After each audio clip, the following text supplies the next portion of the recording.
Good afternoon and welcome everyone to today's daily news and editorial analysis class. Today being Saturday, there is not much in today's newspaper.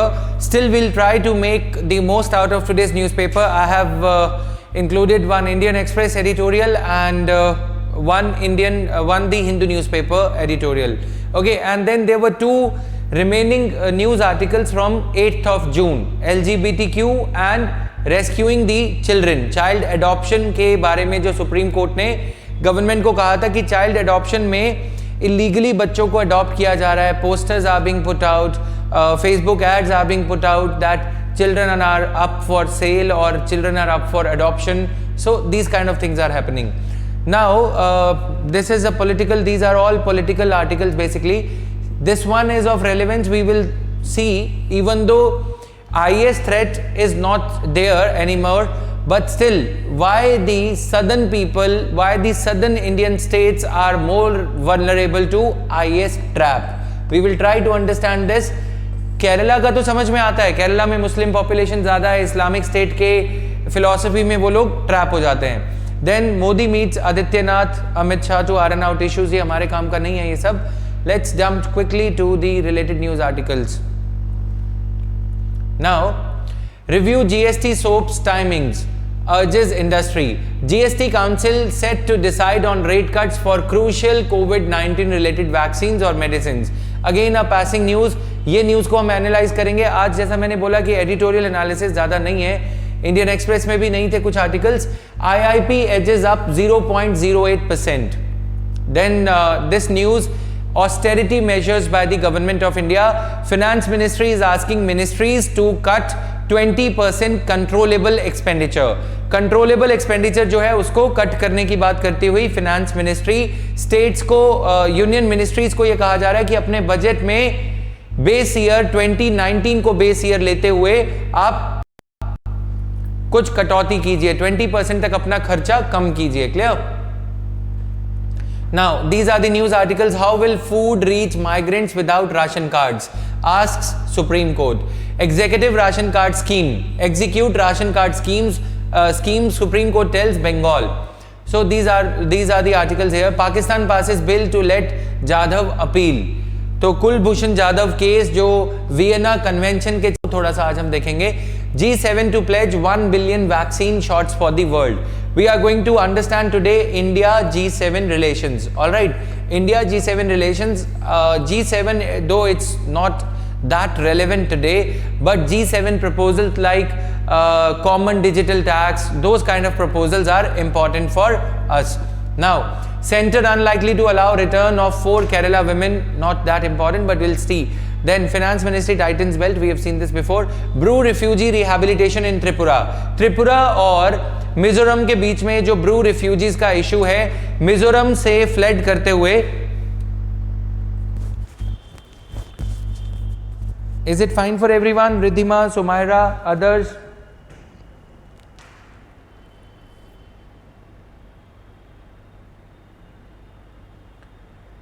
Is it fine for everyone? I think there should be no, okay, clearly audible. Please watch it in the incognito mode. I have to repeat this message every day. And yes, one more small announcement for you guys. Very many people, so many people have messaged on Telegram that yes, we want to join the essay daily editorial analysis course. बहुत मुश्किल से join किया था या कुछ, तो हमने क्या किया है,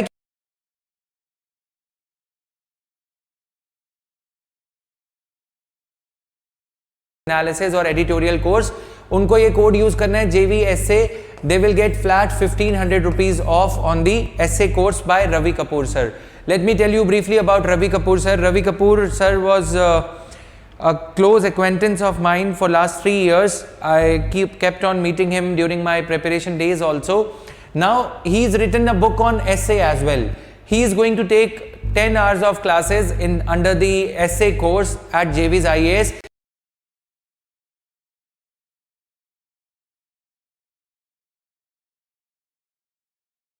To how to write good essay and how to go about it. Okay, so this is how you can benefit from this course. This particular code JV essay, if I am telling you correctly, yes. And those who are enrolled in the IGS course etc., they need not enroll. Those who are only in the prelims special batch, prelim special batch वालों के लिए क्या करना है? Simple, you have to use this code JVIANS, JVIANS, to get 30% off on this. So this code will be applicable only on the particular courses, right? JVIANS, JVIANS 30.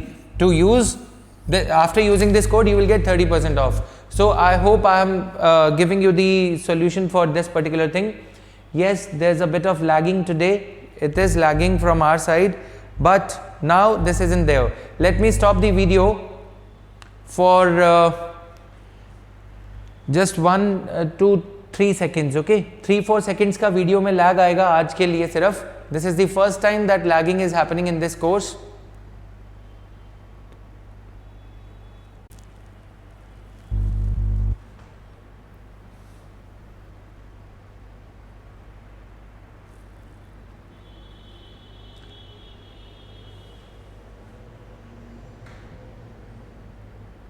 Now it should be working fine for everyone.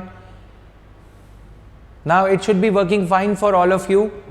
I had to deliberately stop it for a flash of a second so that the streaming works fine. Is it fine, everybody?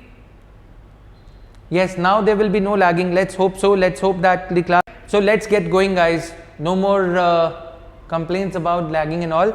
So ये मैंने बताया कि जो लोग daily editorial analysis course में हैं, many of you have complained already. So we have come up with these two codes, JV Essay. If you will apply this, you will get flat 15% off on the essay course.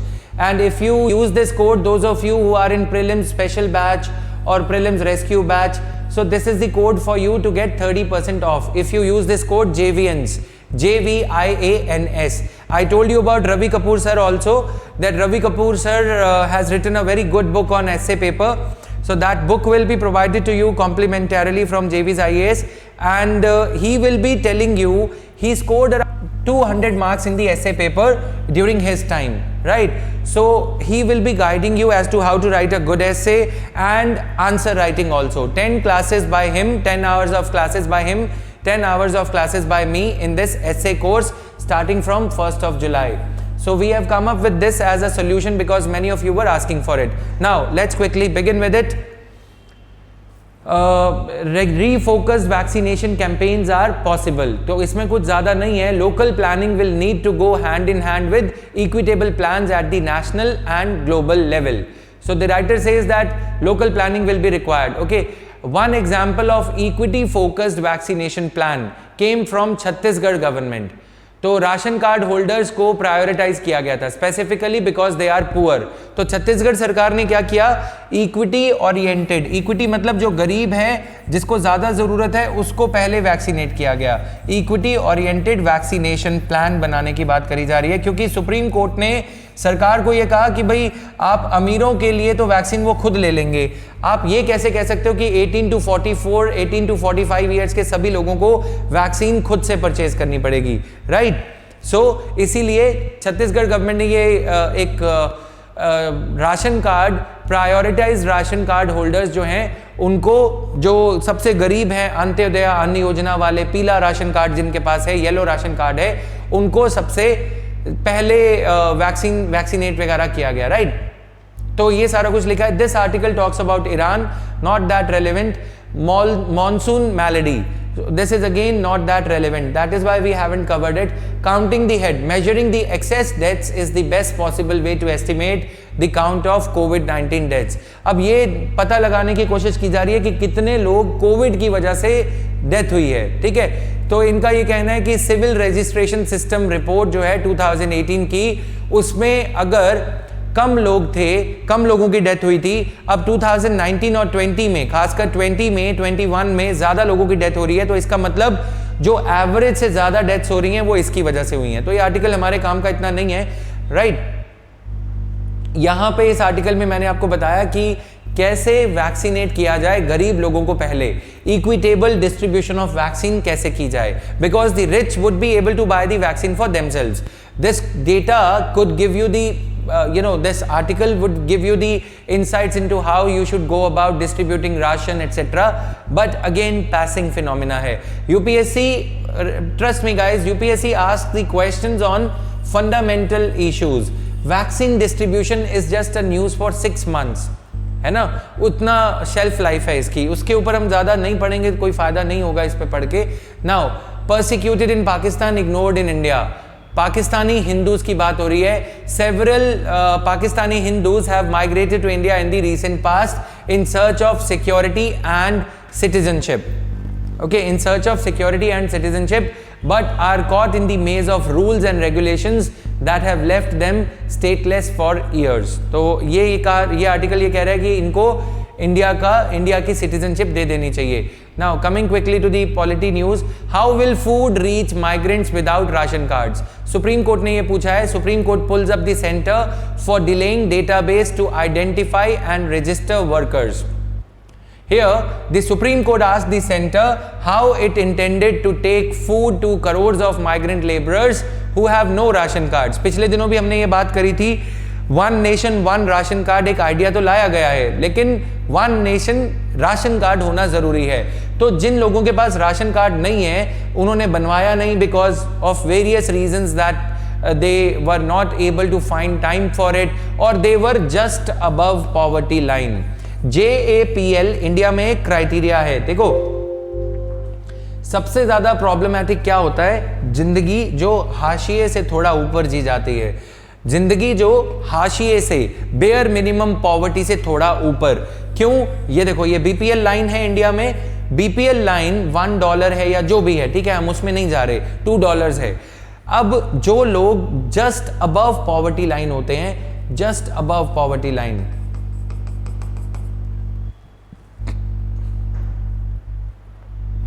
उन लोगों को जो support state दे रही होती है ऊपर चढ़ने की तरफ, उसको विड्रॉ कर लिया जाता है. This is a लाडर, welfare लाडर. ठीक है, बना सकते हुए डायग्राम जिनको बनाना हो. वेलफेयर लाडर क्या है? एक सीढ़ी कि सरकार ये सीढ़ी इनको लगाती है कि ये जो गरीब आदमी है ये ऊपर चढ़ सके, ठीक है, गरीबी से ऊपर निकल सके.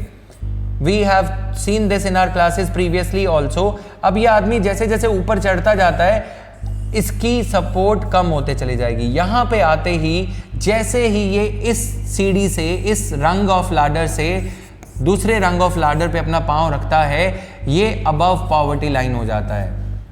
Now he is not eligible for the ration card. His ration card would be taken away, his other perks, his other facilities would be taken away.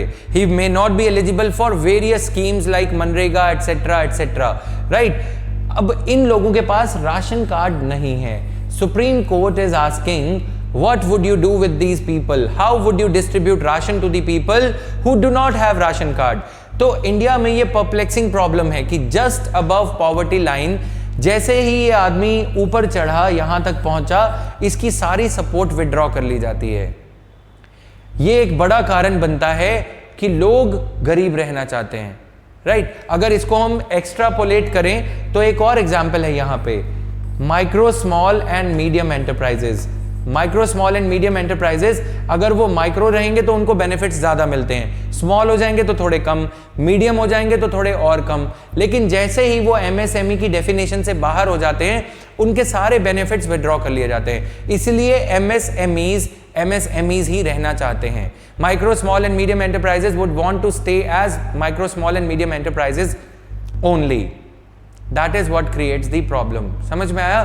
सो ये एक बहुत बड़ी प्रॉब्लम है इंडिया में, चाहे हम बिलो पॉवर्टी लाइन की बात करें. अब आप इसे लिख सकते हो APL BPL dilemma. Many people, अब अगर इस घर में, इस व्यक्ति के घर में कोई प्रॉब्लम आ गई, हेल्थ प्रॉब्लम आ गई, मैटरनिटी रिलेटेड प्रॉब्लम आ गई, प्रेगनेंसी रिलेटेड, या बच्चे के दिल में कोई छेद आ गया, तो इसकी जेब में बहुत बड़ा छेद हो जाएगा. Clear? So that is why Center had kept its best foot forward with Pradhan Mantri Garib Kalyan Ann Yojana, which covers 80 crore poor identified as beneficiaries under National Food Security Act. But Supreme Court का ये कहना है कि ये जो National Food Security Act के अंदर labelled poor हैं, कि हाँ ये इनके ऊपर लेबल लगा हुआ है गरीबी का, इनके पास राशन कार्ड है, उनकी बात नहीं कर रहे. जो लोग कोविड-19 की वजह से। जैसे दिल्ली में बात करें तो बहुत सारे पानी बेचने वाले लड़के जो हैं, जो बिस्लेरी की 20 लीटर्स की बॉटल सप्लाई करते हैं, their life has been thrown out of gear. They were earning 30,000 per month, 25, 15, 20,000 per month. Now they are not able to. So what to do with them in this case, right? The scheme provides 5 kg of free food grains to every person for May and June. It intends to help the poor tide over the economic disruptions caused by the pandemic. 8 lakh metric tons of food grains have already been given. तो this is the question here, right? So अब इसका जो fundamental syllabus में GS mains paper 3 में जो fundamental topic आता है वो यही है, BPL APL dilemma. Alright, BPL APL dilemma.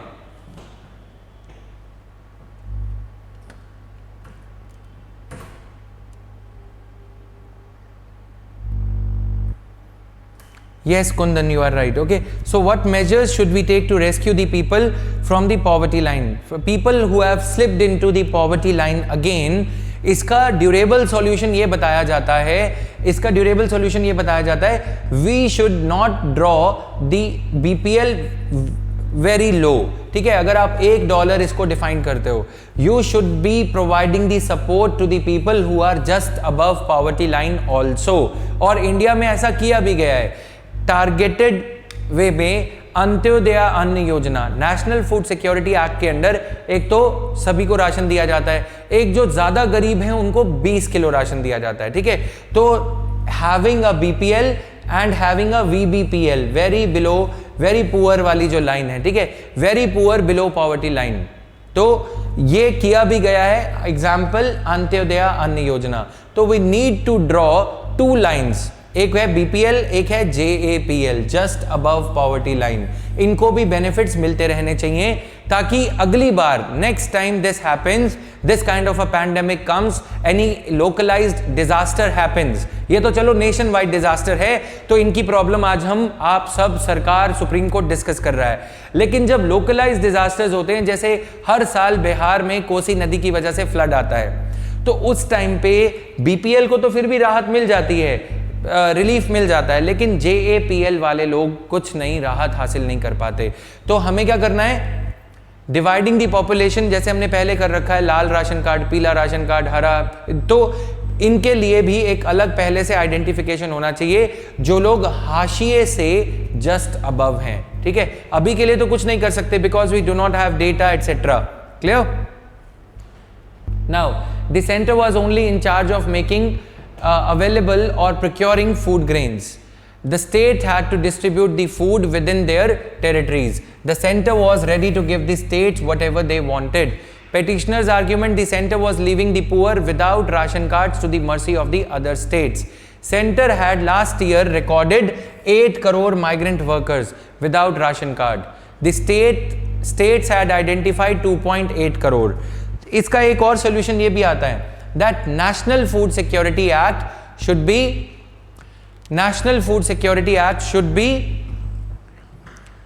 be having universal coverage. We should not be covering 75% of population like that. Okay,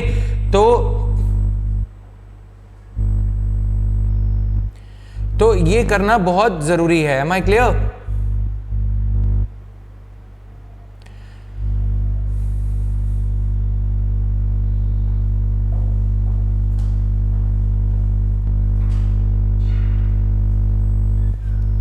okay, so these things are there. Clear है? हमें क्या करना चाहिए, यूनिवर्सली होना चाहिए। अभी सरकार उल्टी सीढ़ी चढ़ रही है। सरकार क्या कर रही है, government is debating about what the government is debating about. Government is debating about reducing the coverage under National Food Security Act. Here the challenge that has been thrown about by pandemic COVID-19, this is telling us that we should have universal data coverage. तुम लोग intelligence के लिए, surveillance के लिए, सरकार data collect करने के लिए ताक लगा के बैठी है। सबका आधार कार्ड है, इनकम टैक्स वगैरह, उस डेटा को और कलेक्ट करके अभी भी राहत पहुंचाई जा सकती है। देखो 2-3 तरीके हैं, building and other construction workers act, ठीक है, हमने इसको डिस्कस किया था, इंटरस्टेट माइग्रेंट वर्कर्स एक्ट, ठीक है। तो ये जो डेटा है इसको कलेक्ट करने की, अच्छे से मेंटेन करने की जरूरत है। दूसरा अम्ब्रेला स्कीम्स हैं, जैसे कि यूनिवर्सल बेसिक इनकम का हम आइडिया लेके आते हैं। यूनिवर्सल बेसिक इनकम के आइडिया की जगह नेशनल फूड सिक्योरिटी एक्ट के अंडर आप कम से कम ये तो करो कि जो बिल्कुल ही गरीब हैं उनको 0 रुपीज पे राशन मिल जाएगा, जो थोड़ा सा पैसे देने वाले हैं उनको 1 रुपया 2 रुपया 3 रुपए में मिल जाएगा। ये सेल्फ एक्सक्लूजनरी हो जाएगा, है ना।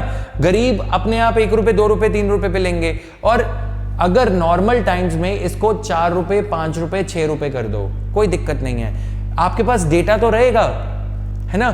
जब कभी कुछ ऐसा होता है कि पैंडेमिक जैसा या लोकलाइज्ड डिजास्टर जैसी कोई इवेंट होता है, जैसे कोविड हो गया अभी, या फ्लड्स हो गई, या सूखा हो गया, ड्राउट पड़ गया, जैसे ही डिजास्टर डिक्लेयर होगा तो इन प्राइसेस को आप स्लैश कर दो, 1 रुपया 2 रुपए 3 रुपए कर दो, है ना। ये किया जा सकता है, बट ऐसा नहीं है कि they should be left to fend for themselves. They should never be left to fend for themselves. The centre was only in charge of making available or procuring food grains. The center was leaving the poor without ration cards to the mercy of the states. The states had identified 2.8 crore of them.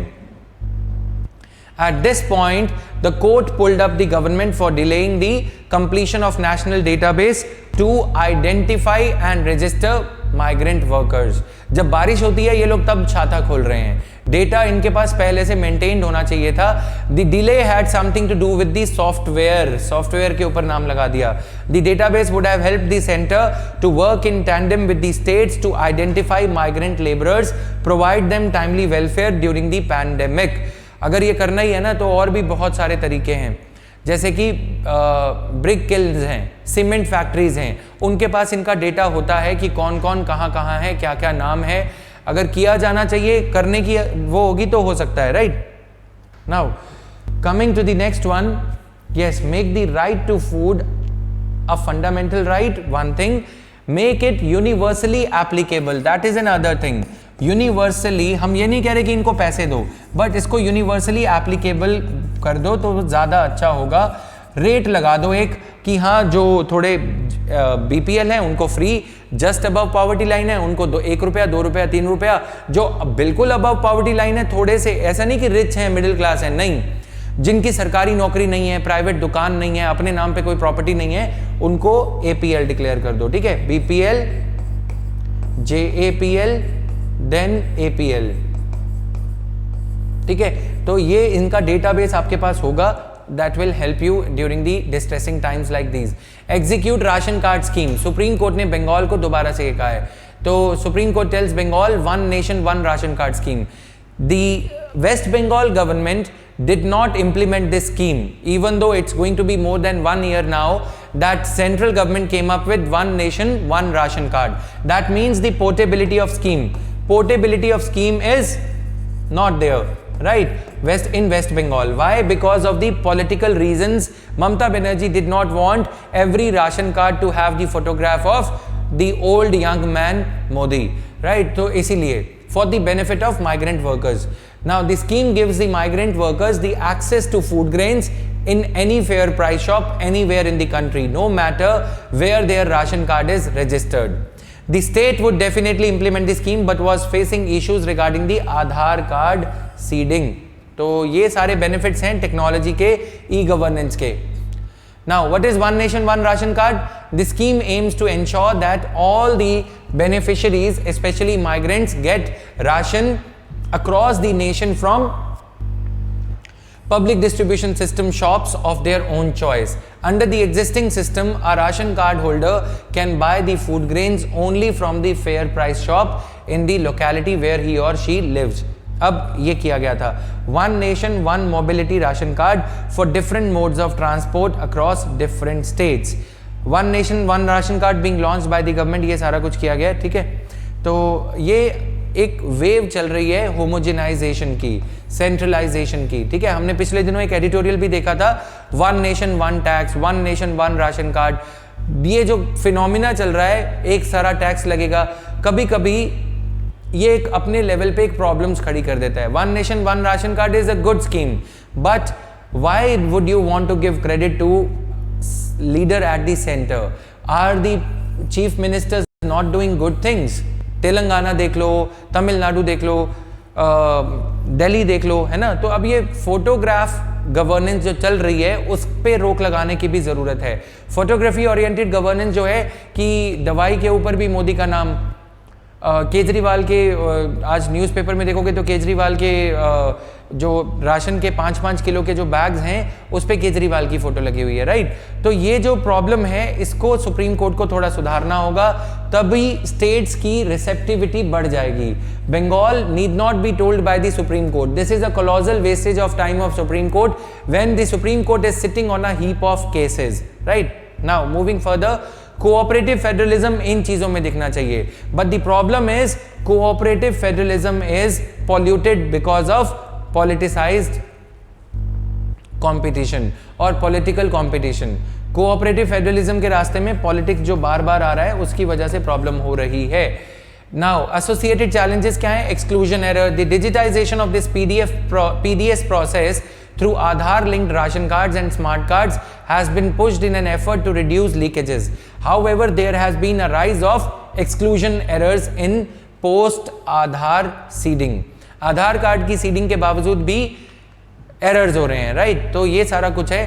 मेरे हिसाब से states को ये करने की जरूरत ही नहीं पड़नी चाहिए। मेरे हिसाब से स्टेट्स को मतलब सिटीजन को क्यों बोलो कि तुम जाओ और पोर्टेबिलिटी कराओ या कुछ। तुम्हारे पास, गवर्नमेंट के पास आधार कार्ड है, गवर्नमेंट के पास ये भी डेटा है कि किसको क्या क्या राशन कार्ड, किसको क्या क्या राशन मिल रहा है, तो सरकार खुद ही सीडिंग कर दे, है ना। सिटीजन को क्यों धक्के खिलाने हैं? Why to make the citizen run from pillar to post for getting this simple thing done? You have data set 1, you have data set 2, why do you make this, you have data set 3 also। अगर कोई citizen MNREGA के under Punjab में नहीं बिहार में job लेना चाहता है, अभी जैसे पलायन करने की प्रॉब्लम आ गई, माइग्रेट करने की प्रॉब्लम आ गई, यानी कि जो वर्कर्स पंजाब में काम कर रहे थे हार्वेस्ट सीजन के चलते, राबी क्रॉप का जो सीजन चल रहा है उसमें हार्वेस्टिंग होनी थी, अब सारे लेबरर्स बेचारे फिर वापस आए, अब वो मनरेगा का काम अपने एरिया में कर पाएंगे, वहाँ पे पंजाब में पोर्टेबिलिटी नहीं है, जो भी है उनको बोला जाता है कल को कि अगर वो सीडिंग करवाएंगे, कल को मनरेगा पोर्टेबल होती है तो उनको बोला जाएगा कि तुम खुद आके इसकी सीडिंग कराओ, मनरेगा जॉब कार्ड की और आधार कार्ड की, वो तो पहले ही हो रखी है। फिर उनको बोला जाएगा कि अगर तुम पहले बिहार में मनरेगा के अंडर काम मांग रहे थे, अब तुम्हें पंजाब में काम चाहिए, तो पहले पंजाब के ऑफिस जाके अपना एक दिहाड़ी का दिन खराब करके सीडिंग करवा के आओ, राइट। क्या एक वोट डाल दिया, अपना एक दिन खराब कर लिया वोट डालने में, क्या वो काफी नहीं? क्यों दर बदर उसको पहले इधर से इधर, इधर से उधर घुमाते हो?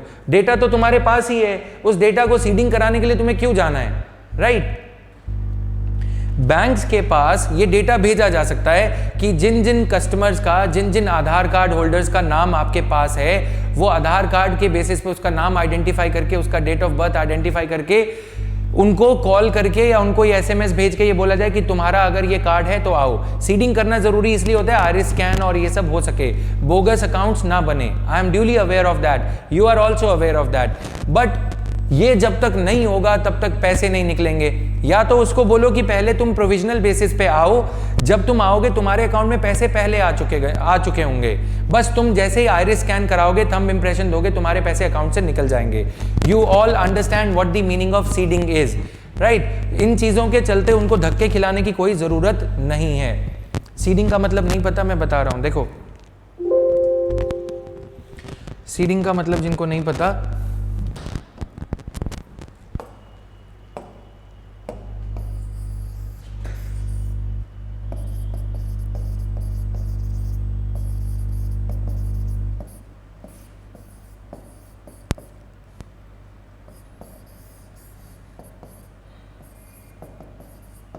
ये इसका आधार नंबर, ठीक है। अब आधार सेंटर से इसने अपना आधार इशू करवाया और ये तुकाराम चला कहाँ? तुकाराम चला मनरेगा सेंटर। इसने मनरेगा सेंटर में अपना आधार कार्ड नंबर दे दिया, ठीक है। ये मनरेगा का पंचायत भवन है या जो भी है, मनरेगा की एनरोलमेंट यहाँ पे होती है। अब इसने अपने लोकल मनरेगा सेंटर पे ये दे दिया आधार नंबर, आधार और मनरेगा की सीडिंग कंप्लीट हो गई, डन। अब मनरेगा के पैसे जो इसके आएंगे वो इसके अकाउंट में जाएंगे, यहां से मस्टर रोल इशू होगा, मस्टर जिसमें इसका रिकॉर्ड होगा, इसका नाम है तुकालाल, उम्र 25 साल 30 साल। अब ये बैंक अकाउंट में यहाँ पे SBI की शाखा है, ब्रांच है, ये अपने पैसे निकलवाएगा यहां से। बैंक इसको बोल रहा है कि पहले अपना आधार कार्ड यहां पे सीड करो।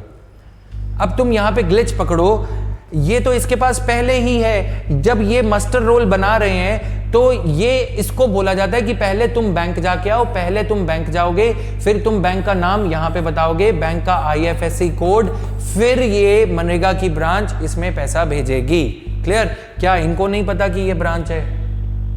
क्या इनको नहीं पता कि SBI में जन धन योजना अकाउंट इसका खुला हुआ है? चलो कोई बात नहीं, मैं ये कह रहा हूं कि प्रोविजनल बेसिस पे आप पहले उसकी वेजेस यहां पे भेज दो पहले 1 महीने के लिए, ताकि जो ये अपना दिन खराब करके 31 मार्च को ये गया, इसकी दिहाड़ी नहीं मिलेगी, क्योंकि 31 मार्च को ये यहाँ पे काम कर रहा होता मनरेगा साइट पे, इसने काम नहीं किया, ये वहां पे गया। फिर इसको बोला कि तुम्हारी सैलरी 5 अप्रैल को आएगी जब तुम्हारा मनरेगा सेंटर पैसे भेजेगा। मैं ये कह रहा हूं कि प्रोविजनल सेंटर पे इसके जो 900, 1000, 1500 रुपए उस महीने की दिहाड़ी बनी है उसको पहले रिलीज कर दो।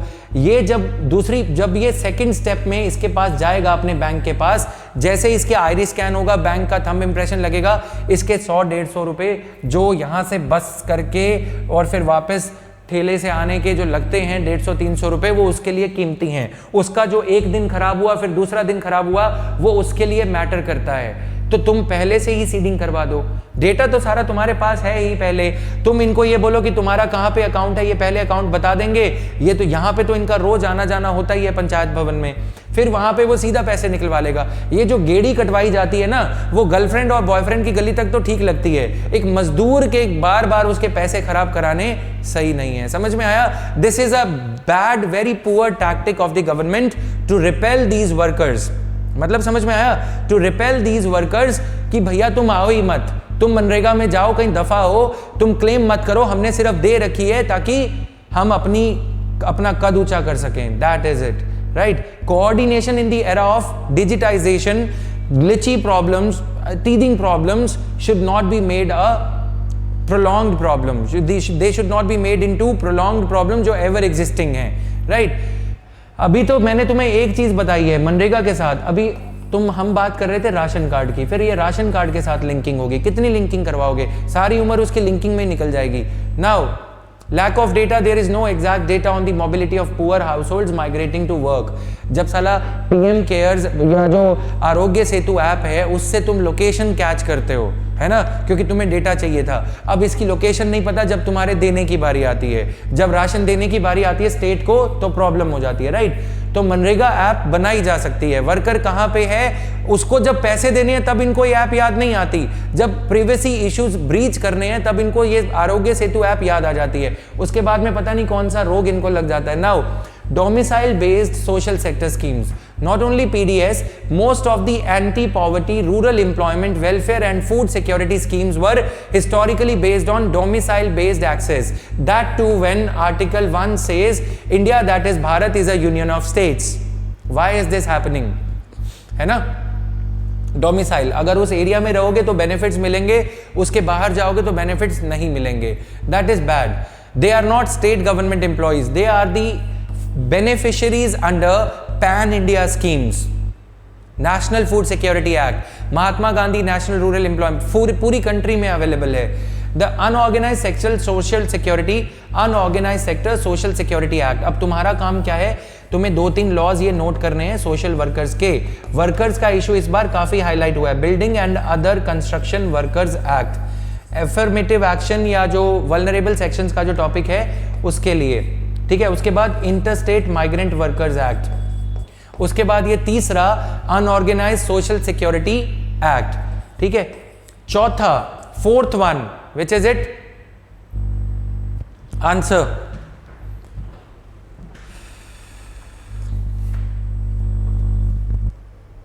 Can anybody answer? Street vendors act, right, street vendors act. पांचवा जो इससे रिलेटेड इशू है, analyse the role of self help groups during the pandemic, analyse the role of civil society organisations during the pandemic. Second ARC की report है ना जो social sector वाली, social capital वाली, उसमें काफी अच्छे पॉइंट्स उसके दे रखे हैं, वो मैं धीरे धीरे डेली एडिटोरियल एनालिसिस कोर्स में कवर करवाता जाऊंगा।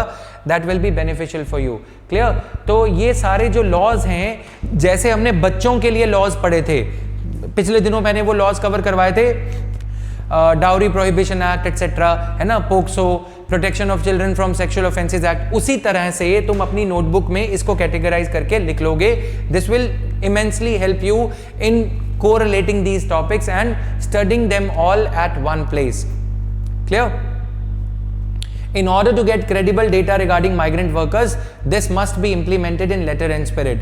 Now, a dedicated e-commerce platform, ONORC, One Nation, One Ration Card, may resolve the challenges of logistical issues. Social auditing must be made mandatory to measure the performance of One Nation, One Ration Card. Social audit is mandatory in Manrega. Social audit is mandatory in Manrega. Please write it down somewhere. Okay. National Food Security Act defines food security as nutritional security. But are we really getting nutritional security? नहीं.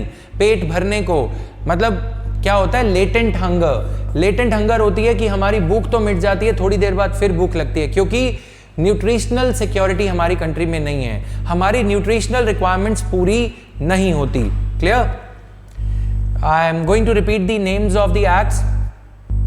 Buildings and other construction workers act, interstate migrant workers act, then this particular act, unorganized social security, unorganized sector social security act. Third one. Fourth one is Street Vendors Act 2013. Street Vendors Act 2013. All right. Then fifth one, I told you this is not a legislation but the civil society, the role of self-help groups.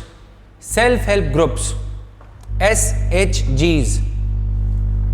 Clear? Now let's move further. Public distribution system is an Indian, ये पढ़ लोगे इसको खुद से. Now coming here, Pakistan passes bill to let Jadhav appeal. It follows the ICJ order on India's plea.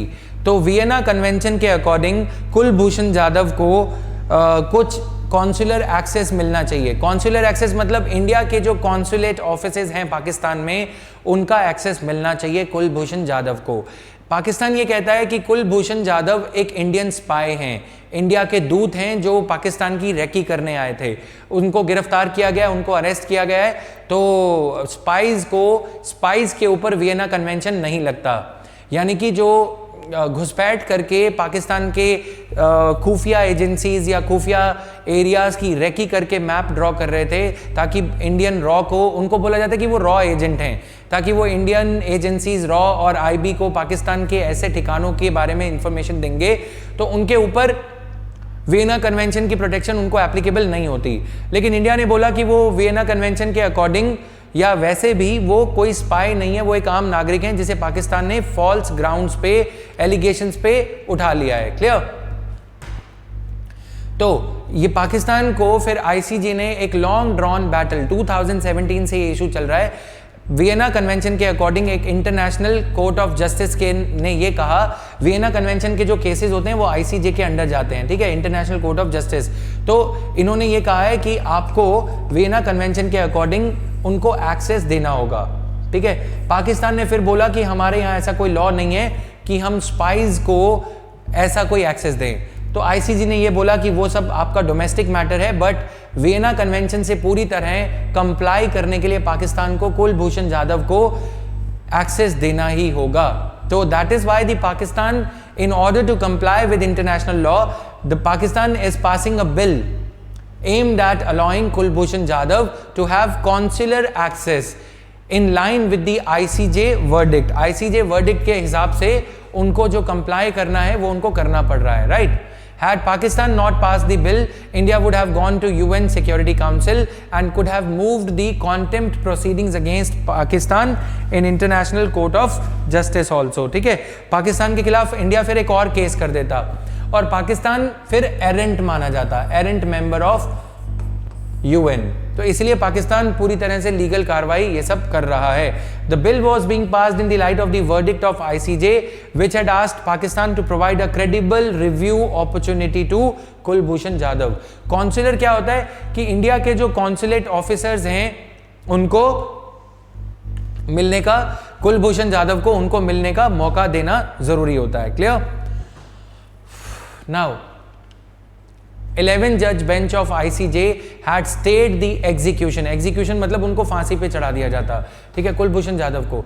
Pakistan shall ensure Jadhav is not executed pending the final decision. Vienna Convention will apply in Kulbhushan Jadhav case. The decision to stay Kulbhushan Jadhav's hanging pending the ICJ hearing was unanimous. 11 जजेस होते हैं ICJ में, इस case को सुनने के लिए 11 जजेस थे. 11 के 11 ने इंडिया की फेवर में फैसला सुनाया है. Clear? Now Kulbhushan Jadhav, recently Pakistan has urged India to appoint a lawyer to represent death row convict Kulbhushan Jadhav to implement the verdict of ICJ. Clear? तो ये इस पे ज्यादा नहीं जाना है, हमें बस ये पता होना जरूरी है. Vienna Convention we should read. It is an international treaty that defines the consular relationship between the independent states. A council who is not a diplomat is a representative of foreign state in a host country who works for the interests of his countrymen.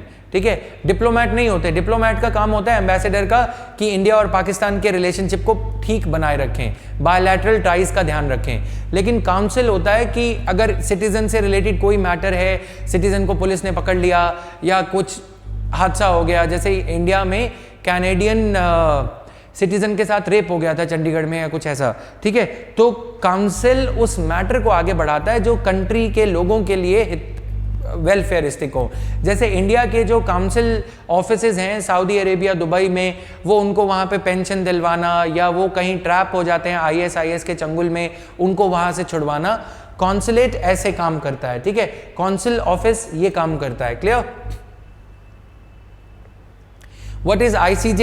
ICJ is a principal judicial organ of United Nation. ICJ में काफी सारे cases जाते हैं. ठीक है, ये सिर्फ Vienna convention के केस ही नहीं, बाकी के भी केसेस ICJ में जाते हैं क्योंकि ये प्रिंसिपल जुडिशियल ऑर्गन है यूनाइटेड नेशंस का.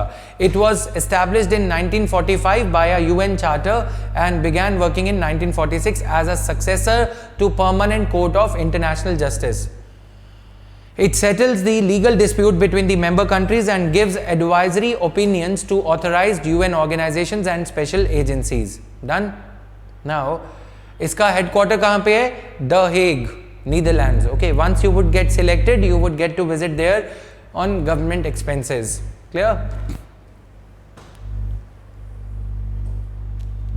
Afzal, what is your question? What I am asking is, what makes the center capable to do so? Welfare does not have any boundaries. Okay, if you are asking how can the center stop states from implementing schemes of ration distribution like in Delhi, Kejriwal was not allowed. Kejriwal was not allowed because recently the Delhi Amendment Bill has been passed, right? Under which the governor is equal to the government of Delhi. So everything that Kejriwal wants to do should get the approval, stamp of approval of Mr. Modi through the governor's office and lieutenant governor's office in Delhi. G7 to pledge 1 billion vaccine shots for the world. US President Biden commits 500 million doses while British Prime Minister Johnson commits another 100 million. Factual news, we need not go much into this. Okay, copy कर रखा है but पढ़ने की जरूरत नहीं है. Okay, G7 also includes Canada, France, Germany, Italy and Japan also. Okay, so G7 में कौन कौन आता है? US, UK दोनों आ जाते हैं. Clear? A commitment from US President to share 500 million doses and one from British PM for another 100 million shots. तो ये देने के लिए रेडी हैं. तो they are ready to embrace a global minimum tax of 15%. जो चीजें इसमें डिस्कस हुई मीटिंग में, minimum is meant to stop companies from using tax havens. Have we already covered this in our classes? Yes, we have already covered this. Clear?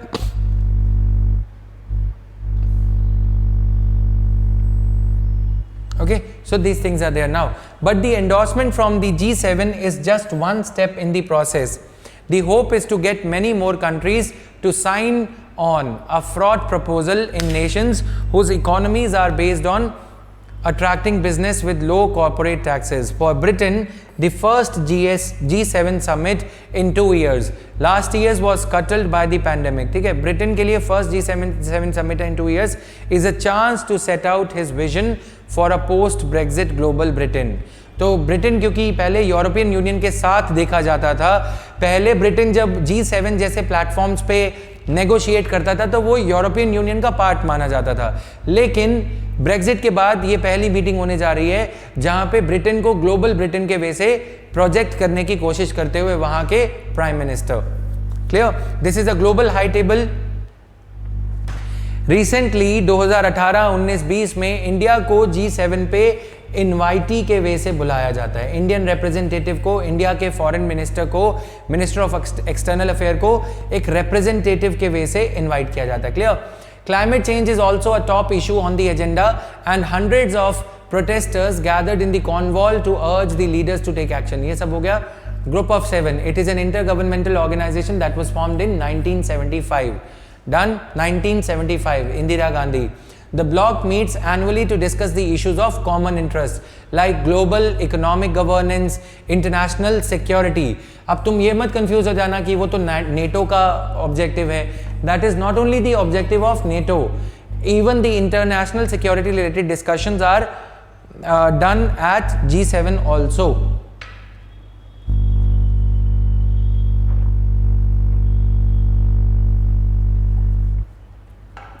Clear?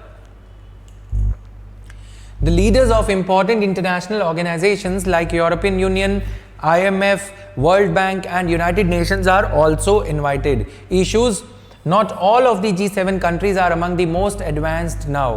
India is both a military and economic giant, but isn't a part of the G7. So its expansion, just like that of the United Nations Security Council, is called for. However, हम कितने सारे acronyms देखते हैं, G7, G20, BRICS, right? तो ये developing country का platform है।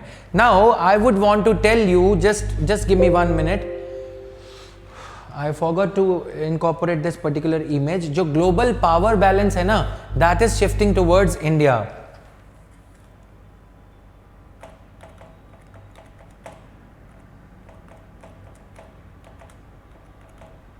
As they say that 21st century is the Indian century, right? क्यों कहते हैं 21st century is the Asian century? पहले क्या था गाइज? ये नॉर्थ साउथ डिवाइड का इस मैप को देखो। Sorry, I am so sorry.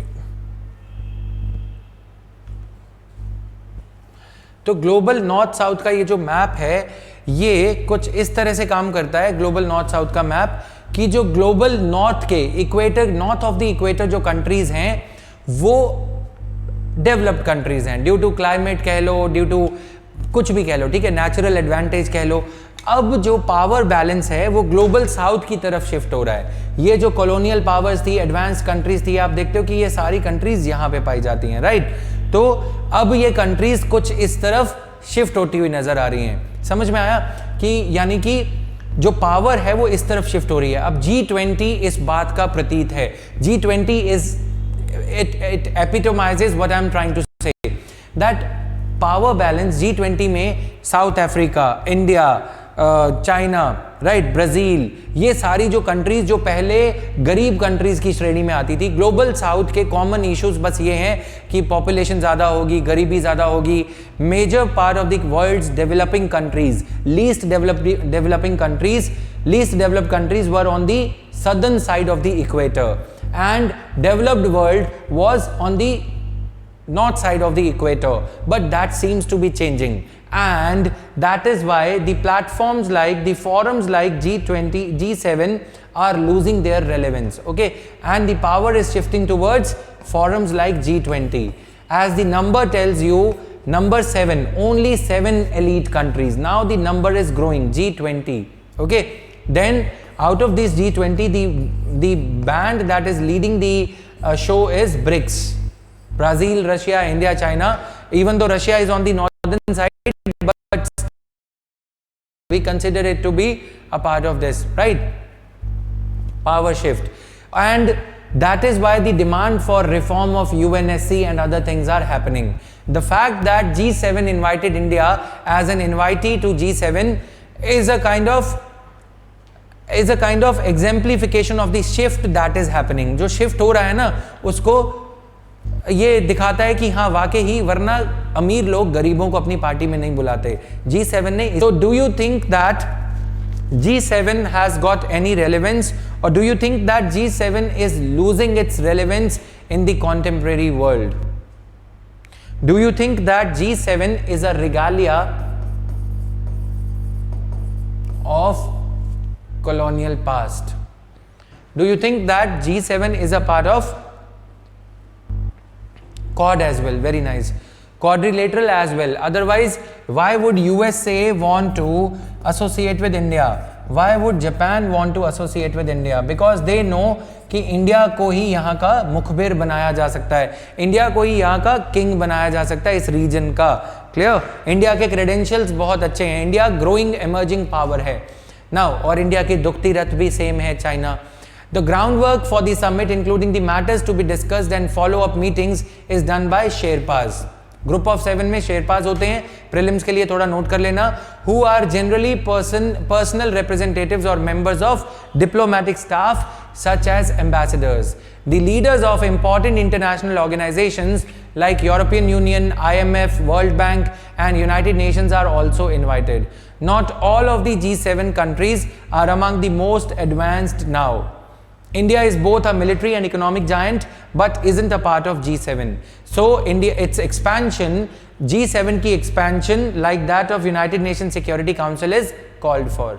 Okay, तो ये G7, G8, G20 कुछ इस तरह से ये चलता रहता है, right? Now, India, previous participation, the participation of India at the 45th summit in Biarritz, France in August 2019 is a reflection of deepening strategic partnership and recognition of India as a major economic power.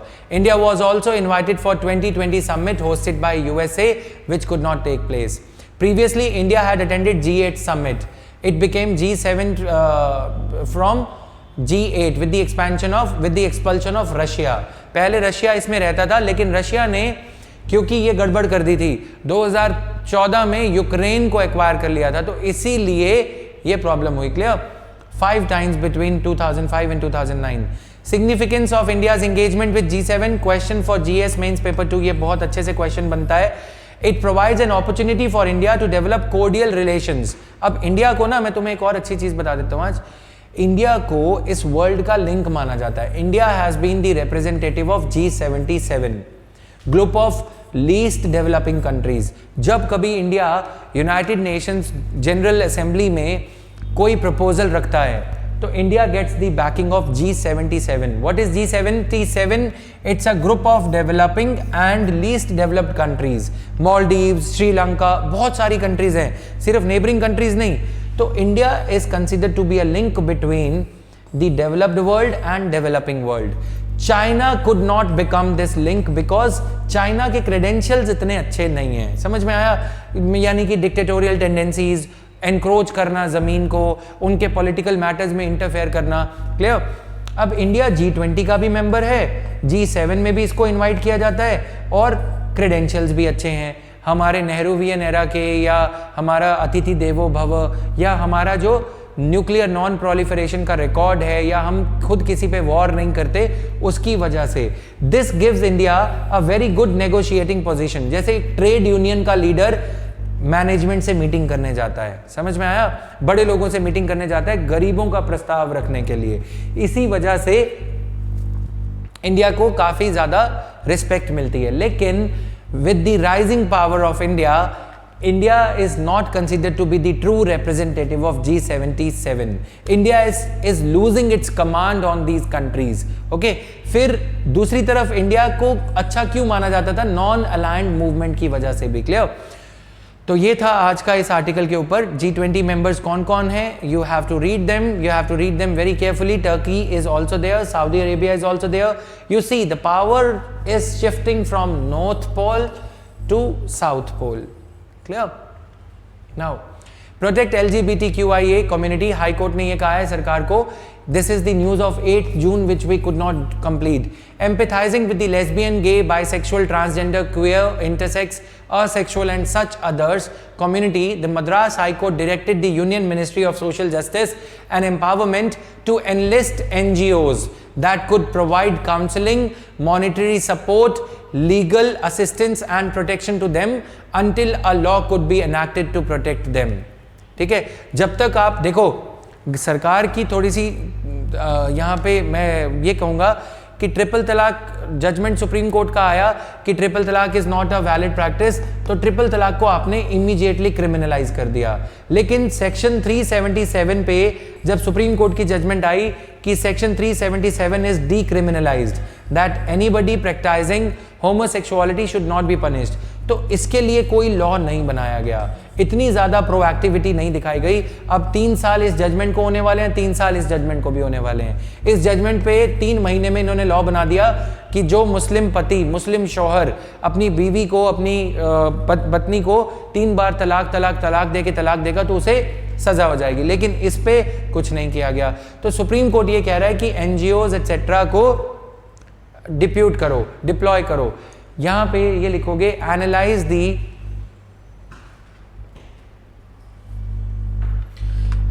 the progress of engenderization of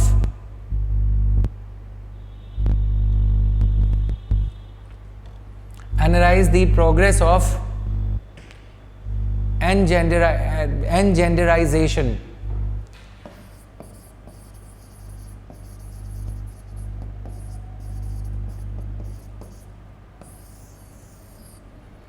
analyze the progress of engenderization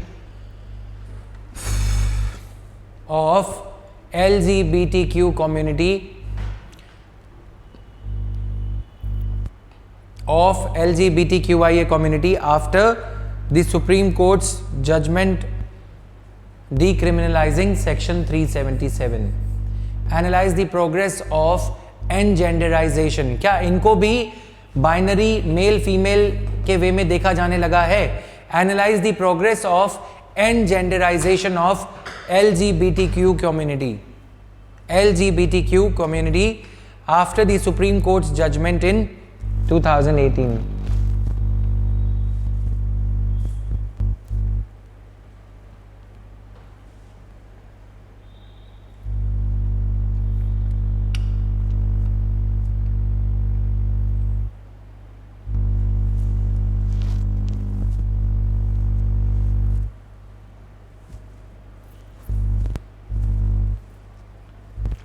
Clear?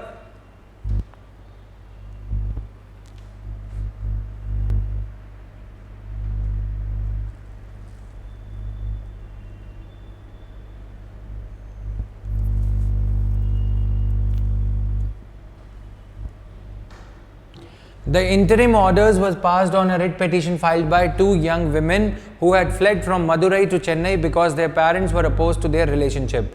तो after directing Madurai police, अब ये बाकी सारा कुछ ठीक है, ठीक है, हाई कोर्ट ने ऑर्डर किया है, ये सारी चीज़ें ठीक हैं, ज़्यादा काम की नहीं है। Clear? LGBTQ community section 377 CRPC को डीक्रिमिनलाइज कर दिया गया था सुप्रीम कोर्ट के द्वारा 2018 में। Clear? Now there are approximately 4,80,000 transgender people in India. In 2018, Navteej Singh Johar versus Union of India. This is the name of the case. Clear? This is relevant for essay paper also कि एक essay का topic था development which is not engendered is endangered.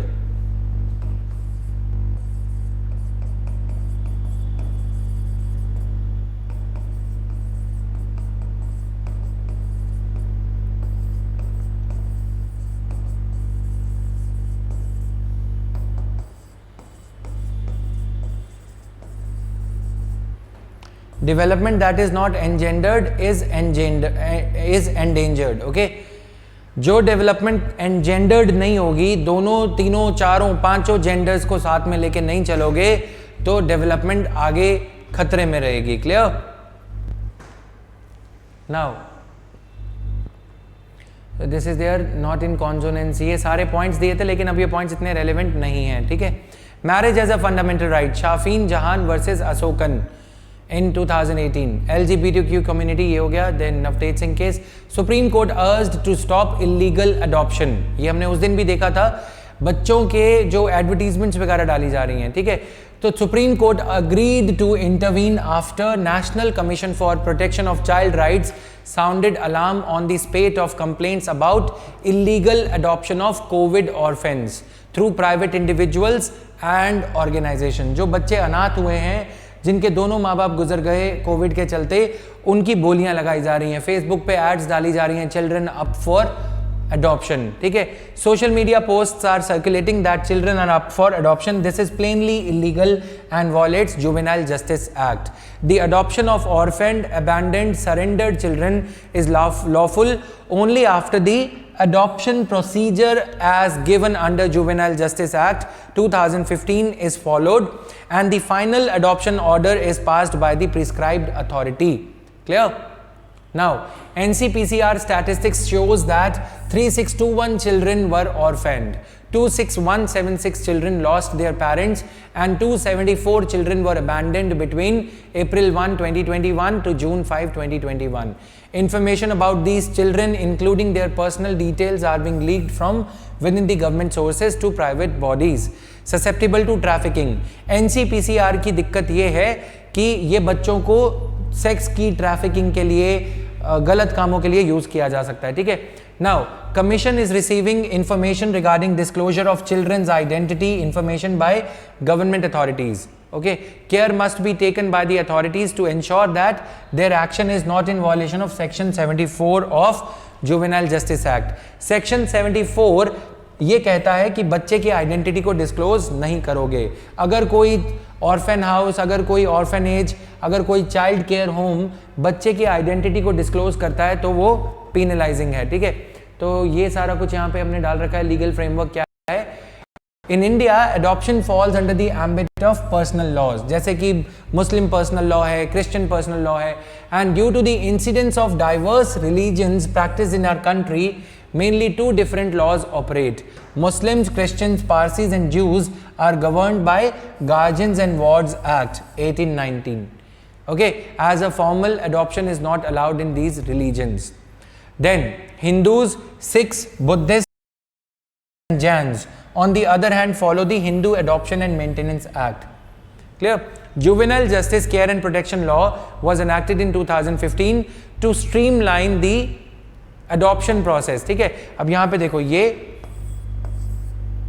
इन दोनों को converge कर दिया इसमें कि चाहे किसी भी लॉ से बिलोंग करते हो तो ये लॉ को आपको ऑब्जर्व करना होगा. Juvenile justice rules of 2016 and the adopt 17 followed to create the central adoption resource authority.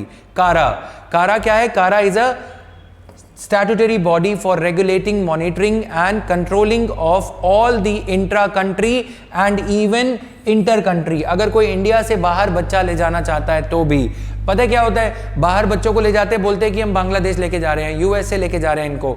तो पहले तो हम लोग ज्यादा कुछ नहीं करते थे, लेकिन अब इसको सख्ती से निपटा जाता है. Clear? CARA is a statutory body for the regulation, monitoring and control of all intra-country and inter-country adoptions. Done. Specialized adoption agency then secures the court order approving the adoption. All non-resident persons approach authorized adoption agencies in their foreign country of residence for registration under Carings. Carings एक portal बनाया गया है. ठीक है, एक website है जिसपे कि अगर किसी को बच्चा छोड़ना है तो वो बच्चा कहाँ पे, मान लो ये एक ऑर्फन हाउस है, इधर बच्चा डिपॉजिट कराया गया. ठीक है, इधर बच्चे को भी दिया गया कि ये बच्चा मंदिर की सीढ़ियों पे या चर्च की पौड़ियों पे मिला, तो ये ऑर्फन हाउस को इस बच्चे की डिटेल केयरिंग पोर्टल पे अपलोड करनी होगी. और कितने प्रोस्पेक्टिव पेरेंट्स हैं जो इस बच्चे को ले जाना चाहते हैं, अडॉप्ट करना चाहते हैं, उनकी लिस्ट. पेरेंट नंबर 1 श्यामलाल, फिर घनश्यामलाल, फिर राघव, फिर कुछ भी जो नाम है वो सीक्वेंस में चलेंगे. क्लियर? ताकि कौन पेरेंट बच्चे को ले जा रहा है. और इसके लिए कुछ नियम भी लाए गए हैं कि मेल, जो ओनली मेल पेरेंट है वो लड़की को नहीं अडॉप्ट कर सकता. कुछ इस तरह के नियम भी लाए गए हैं which we will be covering. A final no objection certificate from CARA और a conformity certificate under adoption convention is mandatory for the passport and visa to leave India. CARA ensures smooth functioning of the adoption process from time to time, issues adoption guidelines, laying down procedures. आप देखो कि Covid के चलते हमने कितनी नई चीजें सीखी है ना. मतलब unique kind of problems which are specific to India. क्या किसी कंट्री में ऐसा देखते हो कि बच्चों को ये एक अपॉर्चुनिटी मिल जाती है बच्चों का शोषण करने के लिए, बेचने के लिए? नहीं। गरीबों का ख्याल रखने वाली कंट्री, हमारी कॉन्स्टिट्यूशन की फिलॉसफी ऐसी है कि गरीब मजदूरों का, जो अपना पेट खुद नहीं भर सकते, उनका ख्याल रखने के लिए। उनका डेटा ही नहीं है, समझ रहे हो? तो ये जीएसटी वगैरह पे ध्यान देना एक बात है, लेकिन पैरेलली डिसइन्वेस्टमेंट करके मनरेगा चलाना एक बात है, लेकिन इनका डेटा तो मेंटेन करो। गरीब एग्जिस्ट ही नहीं करता बुक्स में, कहीं एंट्री ही नहीं है। 420 नंबर की एंट्री गरीब के नाम चढ़ा दी कि हाँ, जिस डेटा में झोल है, जिस डेटा में फजिंग है, वो गरीब है ना? ये कहीं एक वेस्टेड इंटरेस्ट है कि जितने ज्यादा डेटा अच्छे से होगा, हिसाब किताब होगा, तो चोरी कैसे करेगा अमीर, वो सरकारी बाबू चोरी कैसे करेगा? ये जो दिक्कतें हैं, सरकार ऐसा नहीं है कि गरीब के नाम पे काफी कुछ बेचा गया है। Disinvestment, steel authority, LIC, MNREGA वगैरह चलाने के लिए तो बेची जा रही हैं, लेकिन उस गरीब का डेटा ही नहीं है। उस गरीब का डेटा है, लेकिन कितने गरीब हैं ये डेटा नहीं है। आधार कार्ड है, सब कुछ है, लेकिन अकाउंट कोई नहीं है कि कितने गरीबों को कितना राशन दिया जाएगा, right? So this is there. अमीर आदमी है तो उसका पैन कार्ड है, क्योंकि वो टैक्स देता है तो उसका आता पता है, लेकिन क्या ये वेलफेयर स्टेट है? समझ रहे हो ना? थोड़ा गंभीरता से सोचना इन चीजों पे। स्टेट एडॉप्शन रिसोर्स एजेंसी, कारा फिर सारा, ठीक है, दोनों इसके अंदर बनाई जाती हैं। फिर SAA, specialized adoption agency. Specialized adoption agency is recognized by the state government under these sections of Juvenile Justice Care and Protection Act. Okay, authorized foreign adoption agency is recognized as foreign social or child welfare agency that is authorized by CARA on the recommendations of authorized। कौन करेगा इसको? आफा को authorized CARA ही करेगी। याद रखोगे इसे prelims के लिए। तो ये सारा कुछ है, done. Now district child protection unit, इसके नीचे DCPU आ जाता है। पूरा स्ट्रक्चर इसका हमने आज कवर कर लिया, डन। तो इंडिया ने convention on the rights of child ये साइन कर रखा है, ठीक है। Right to education, right to rest and leisure, right to protection from mental और physical abuse including rape and exploitation. So these things are there. तो it identifies orphan. DCPU क्या करती है? बच्चों को, अनाथ बच्चों को आइडेंटिफाई करना, ये सारा कुछ। Now centre unlikely to allow return of for Kerala women. तो ये ज्यादा कोई बड़ी काम की न्यूज नहीं है, पैसिंग न्यूज है। Interpol has issued red notices against the women on India's request. There was no consensus among various government agencies on the return of the 4 women and it was unlikely that they would be allowed to come back to India. Done. Afghanistan में ये trapped हैं ISIS के उसमें। It should be stated that ISIS hasn't received support from Indian Muslims. Why is South India more vulnerable to IS trap? Even though it is North India which regularly sees communal clashes, it is the southern states which have sent maximum recruits to IS. According to agencies, almost 90% of all recruits who have gone to Syria are from southern states. Right? Most recruits from Kerala who joined the Islamic State were either working. दिक्कत ये नहीं है कि वहाँ पे डिसएन्चैंटमेंट है, southern states में कोई डिसएन्चैंटमेंट नहीं है। दिक्कत बस ये है कि इन स्टेट्स का एक्सपोजर ज़्यादा है। डिसएन्चैंटमेंट नॉर्थ इंडिया में ज़्यादा है, ठीक है। डिसएन्चैंटमेंट ऑफ मुस्लिम्स या माइनॉरिटीज़, जो लोग खफा हैं, वो यहाँ पे ज़्यादा होगी क्योंकि कम्युनल क्लैशेस यहाँ पे होते हैं, या गुजरात में हुए या जो भी हुआ। लेकिन यहाँ पे क्या दिक्कत है कि एक्सपोजर ज़्यादा होने की वजह से ये मुस्लिम्स इनके साथ सिंपैथाइज करते हैं। मुस्लिम तो मुस्लिम है, हिंदू तो हिंदू है, क्रिश्चियन है, कहीं पे भी इनका परसिक्यूशन होगा तो वो भावना यहाँ पे भी दिखती है, ठीक है। जैसे तमिलनाडु के तमिलियंस श्रीलंका के तमिलियन से एफिलिएटेड हैं, भावना का रिश्ता है, इमोशंस का। तो अगर LTTE वगैरह का खात्मा किया गया तो तमिलनाडु के सिटीजन्स भी, तमिलनाडु के रेजिडेंट तमिलियंस भी दुखी होते हैं। तो ये सिंपैथाइजिंग फिनोमिना की वजह से लिंकेज ज्यादा है, यानी कि emotions flow further than your rivers. So we should take care any kind of communal bad feeling is not restricted to a particular area. Any kind of riot that happens anywhere is not going to have a localized impact like an earthquake or a you can say any kind of cyclone, ठीक है। ये जो emotions का रिश्ता है ये कहीं तक भी जाता है और इनका एक्सपोजर ज़्यादा है, तो इसलिए इंडोक्ट्रिनेट करने में, उनको फुसलाने में, सीरिया या गल्फ कंट्रीज में उनको फुसलाने में ज़्यादा आसानी रहती है। क्लियर? ये अब काम का नहीं है, ये थोड़ा सा खुद पढ़ोगे। Now I will take you to the editorials directly. IIP aged up 0.08%, कुछ ज़्यादा काम का नहीं है। IIP में थोड़ी बढ़त देखने को मिली है, लेकिन इसका क्रिटिसिज्म ये है कि IIP data was not comparable with the year earlier figures, क्योंकि अप्रैल 2020 में तो वैसे ही प्रोडक्शन कुछ नहीं हुई क्योंकि लॉकडाउन लगा था, राइट। तो इससे क्या कंपेयर करोगे? इसके डेटा से बड़ा है कंपैरिजन में 2021 का इंडेक्स ऑफ इंडस्ट्रियल प्रोडक्शन, जो ये बताता है कि इंडस्ट्रीज कितना प्रोड्यूस कर रही हैं ईयर ऑन ईयर बेसिस पे, YOY बेसिस पे। 2022-2021 का कंपैरिजन इंक्रीज हुआ है, लेकिन उतना इंक्रीज नहीं हुआ। समझ में आया? तो अब ये तो पहले ही जीरो था, यानी कि डिनोमिनेटर अप्रैल 2020 नियर जीरो था, उसके कंपैरिजन में भी 0.2% आप बड़े हो अप्रैल 2021 में, ये इसमें फ्लॉ है। क्लियर? बाकी ये फैक्चुअल न्यूज़ है, इसको खुद पढ़ोगे। ऑलराइट, अब फिनेंस मिनिस्ट्री ने स्टेट्स को ये लिखा है, सॉरी अपनी मिनिस्ट्रीज को ये लिखा है, यूनियन मिनिस्ट्रीज को, कि आप 20% तक अपना खर्चा कम करो। इसमें जो ये डिक्टेट दिया गया है, इसमें जो आपका खर्चा है वो कोविड से रिलेटेड, वो इंक्लूडेड नहीं है। Clear? Tells ministries to cut controllable expenditure by 20%. Finance Ministry has told ministries to slash controllable spending by 20% and drop other wasteful expenditure, introducing fresh austerity steps amid concerns with breaching the fiscal deficit target for year following the second COVID-19 wave. Aim for 20% reduction in controllable expenditure. Expenditure related to containment of COVID-19 is excluded from the scope of this order. Okay. Suggestive list दी गई है कि क्या क्या खर्चे आप कम कर सकते हो। डोमेस्टिक ट्रैवल कर रहे हो तो AC service, domestic air travel में जो बिजनेस क्लास बुकिंग ना करो, नॉर्मल से जाओ इकोनॉमी क्लास से, ये सब लिखा गया है उसमें, ठीक है। तो ये सारा कुछ है। अब ये सारा ब्रू रिफ्यूजी वाला कल परसों कवर करेंगे इसमें। अब थोड़ा सा बता देता हूँ, देखो क्या हुआ है कि ब्रू रिफ्यूजीज जो कि ओरिजिनली मिजोरम के हैं, ठीक है, अब ये त्रिपुरा में जाके सेटल हो गए। त्रिपुरा में जाके सेटल क्यों हुए? क्योंकि इनको मिजोरम से निकाल दिया गया, कम्युनल हेट्रेड या फिर ये कह लो एथनिक क्लींजिंग करके, ठीक है। अब ये सारा कुछ करने की वजह से त्रिपुरा को इनको बोला गया कि इनको शरण दो। त्रिपुरा सरकार ने कुछ एरियाज आइडेंटिफाई करे इनको रिहैबिलिटेट करने के लिए।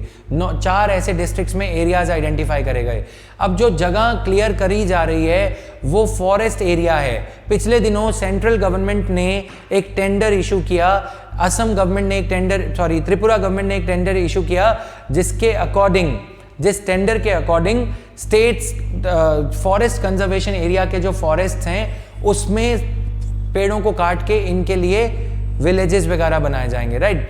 On June 9 a Kolkata based eastern zonal bench of NGT directed the principal secretary of Tripura Forest Department, the district magistrate of North Tripura district and other officials to submit a report on the rehabilitation plan. The order was issued on the basis of a complaint by an individual who cited an e-tender floated by Tripura government on November 4, 2020, seeking certain construction within a forest area in North Tripura district. तो कोलकाता के एक नागरिक ने और यहाँ के कुछ नागरिक ने, एक इंडिविजुअल ने कंप्लेंट करी कि ये जो ई टेंडर है ये फॉरेस्ट एरिया में कंस्ट्रक्शन करने के लिए लोगों को, जो कंस्ट्रक्शन इंजीनियर्स हैं या ठेकेदार हैं, उनको इनवाइट कर रहा है। तो उन्होंने बोला कि ये फॉरेस्ट कंजर्वेशन एक्ट ये कहता है कि फॉरेस्टेड एरिया में आप किसी भी तरह की कंस्ट्रक्शन नहीं कर सकते।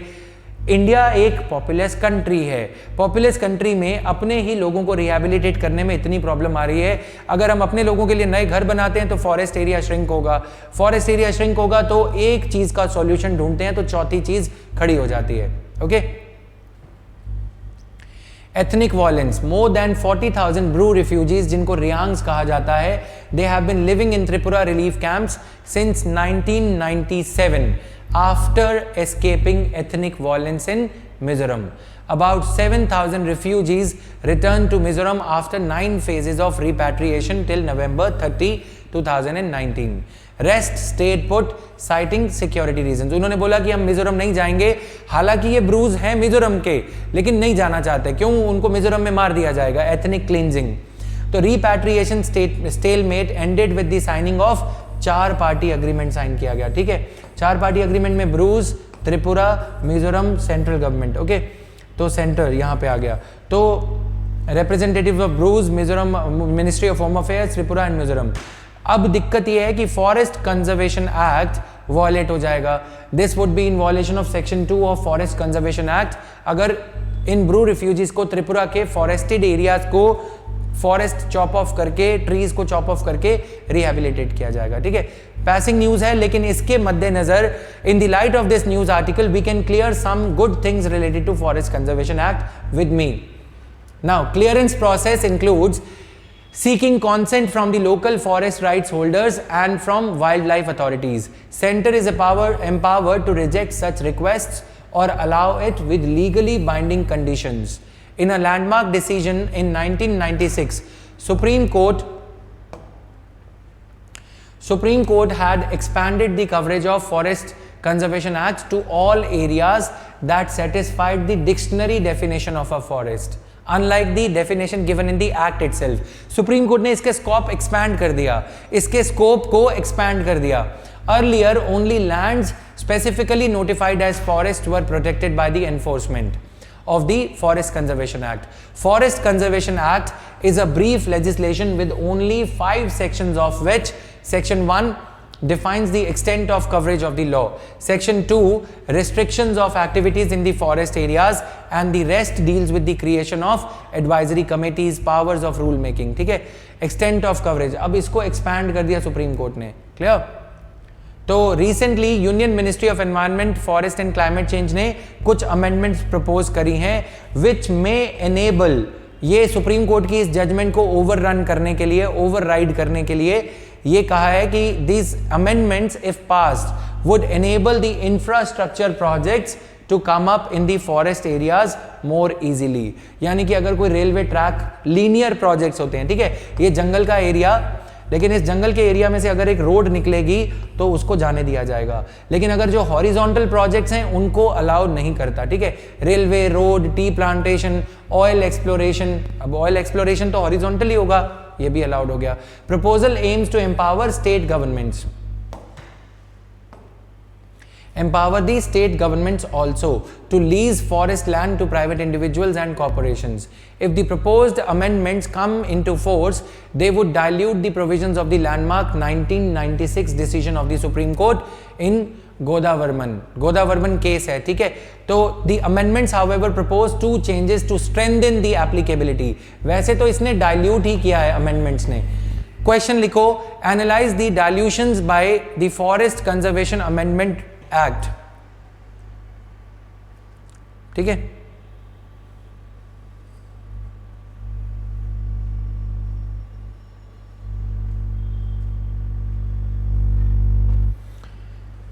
Afzal, you can contact for the same on the number 8882932367.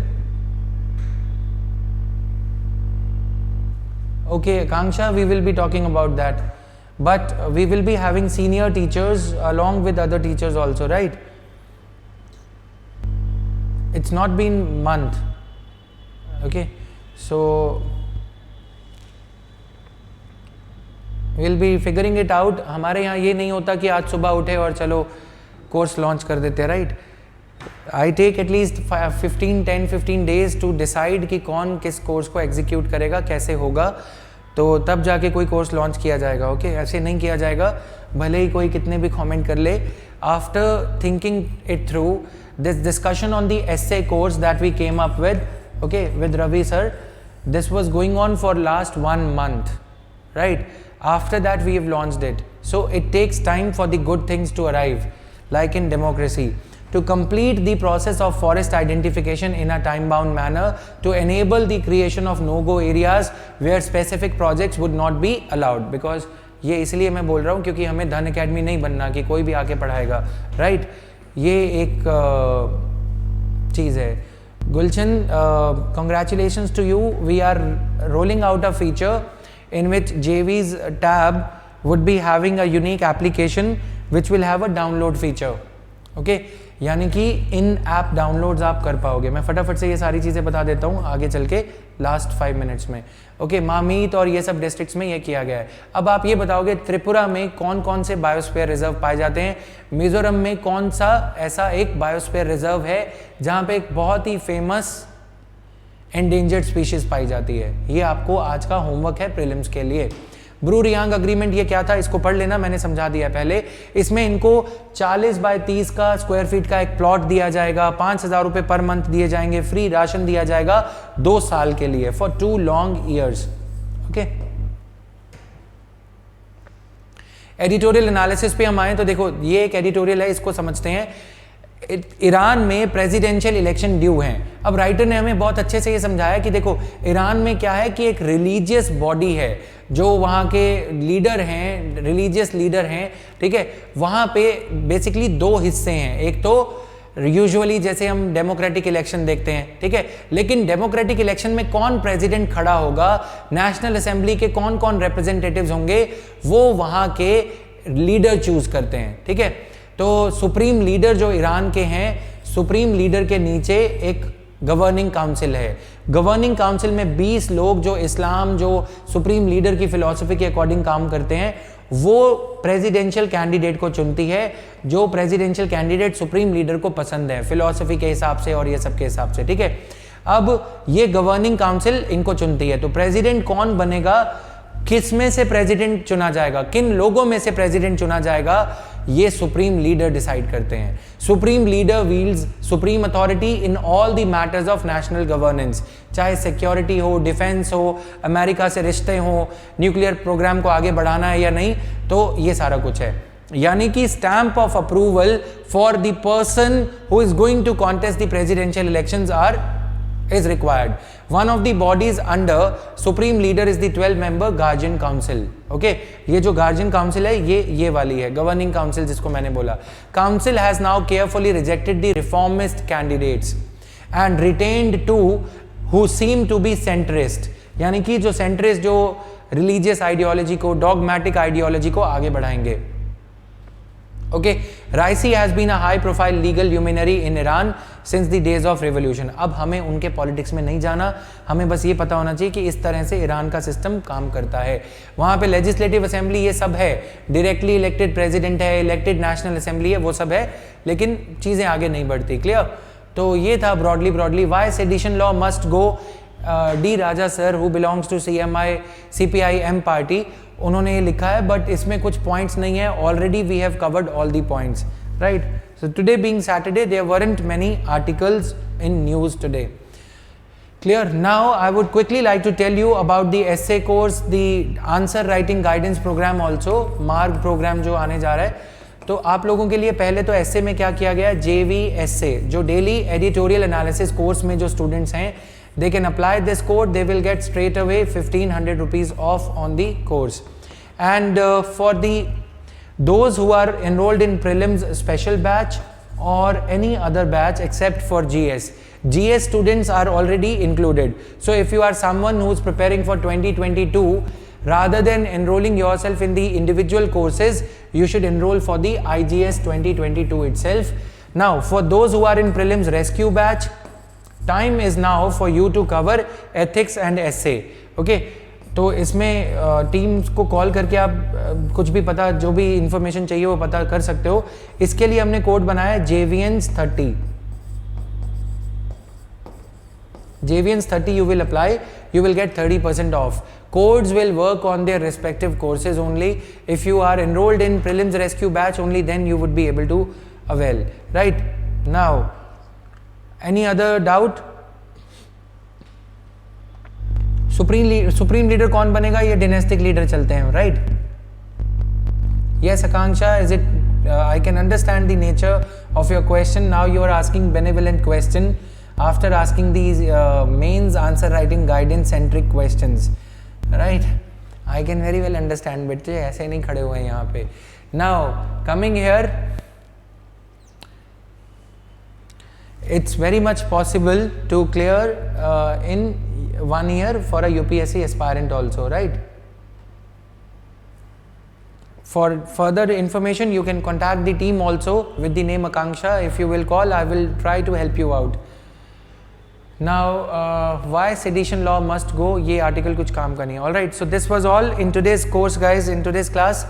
See you on Monday. Do revise the compilations that have been provided to you for the first 1 week and 10 days, 3 days. Total 10 days of 11 days of classes, 10 days of classes, excluding Sunday. You can cover everything. Done. This was all. Pleasure teaching you guys as always. Thank you. Bye bye. Have a great time. Be safe, be at home, don't go out to the extent possible. Thank you, bye-bye. Revise things, keep on revising things. That's all, guys.